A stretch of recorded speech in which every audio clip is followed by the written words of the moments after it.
Well, top of the morning to you. Welcome to our daily Timothy time. This is episode 201. If you've been tracking with us, and it's Monday, the 8th of February 2021, week 6. So it's a new week.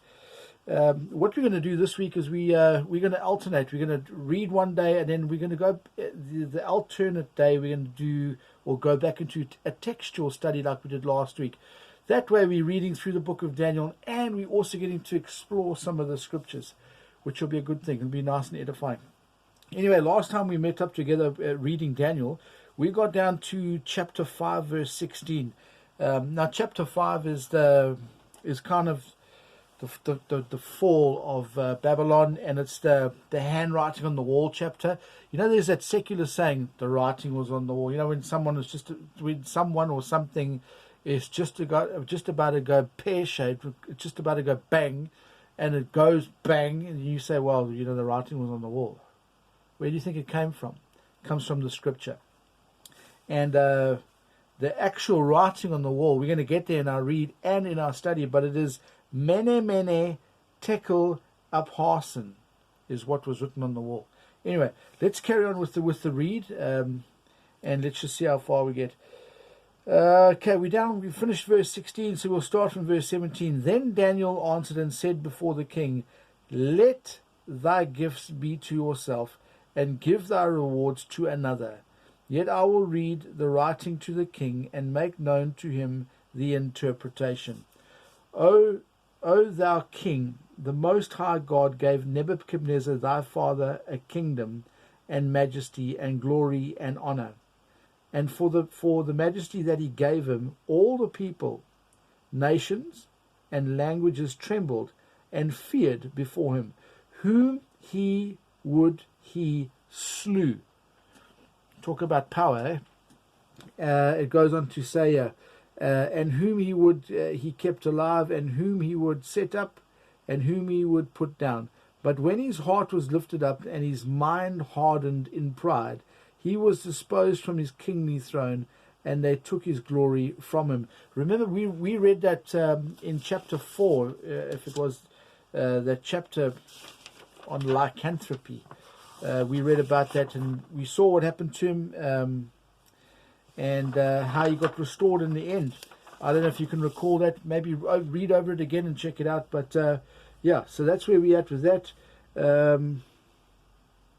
Verse 21, and he was driven from the sons of men, and his heart was made like beasts, and his dwelling was with the wild asses. They fed him with grass like oxen, and his body was wet with the dew of heaven, till he knew that the Most High ruled in the kingdom of men. It goes on to say, and that he appointed over it whomso he will. And thou, his son, O Belshazzar, hast not humbled thine heart, though thou knowest all this, but hast lifted up thyself against the Lord of heaven.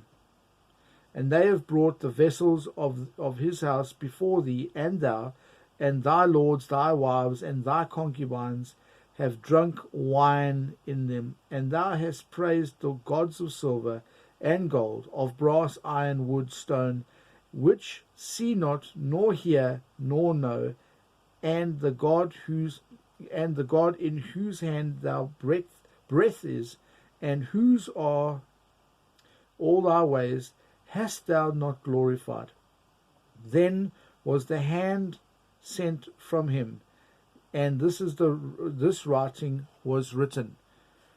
And it's verse 25, and this is the writing that was written, mene tekel upharsin. This is the interpretation of the thing. Mene, God hath numbered thy kingdom and finished it. Tekel, thou art weighed in the balances and art found wanting. Perez, thy kingdom is divided and given to the Medes and Persians. Then commanded Belshazzar, and they clothed Daniel with scarlet and put a chain of gold about his neck, and made a proclamation concerning him, that he should be the third ruler in the kingdom. Folks, time's up for today. Hope you enjoyed the read. We'll continue tomorrow with a textual study. Until then, Take care, and as we say, Maranatha.